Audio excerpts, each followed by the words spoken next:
شروع اللہ کا نام لے کر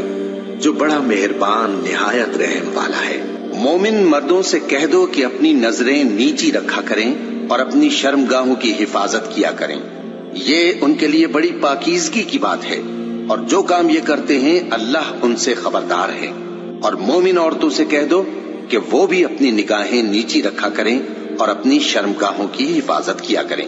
اور اپنی آرائش یعنی زیور کے مقامات کو ظاہر نہ ہونے دیا کریں مگر جو اس میں سے کھلا رہتا ہو، اور اپنے سینوں پر اوڑھنیاں اوڑھے رہا کریں، اور اپنے خاوند اور باپ اور خسر اور بیٹوں اور خاوند کے بیٹوں اور بھائیوں اور بھتیجوں اور بھانجوں اور اپنی جیسی مومن عورتوں اور لونڈی غلاموں کے سوا نیز ان خدام کے جو عورتوں کی خواہش نہ رکھیں، یا ایسے لڑکوں کے جو عورتوں کے پردے کی چیزوں سے واقف نہ ہوں۔ غرض ان لوگوں کے سوا کسی پر اپنی زینت اور سنگھار کے مقامات کو ظاہر نہ ہونے دیں، اور اپنے پاؤں ایسے طور سے زمین پر نہ ماریں کہ جھنکار کانوں میں پہنچے اور ان کا پوشیدہ زیور معلوم ہو جائے۔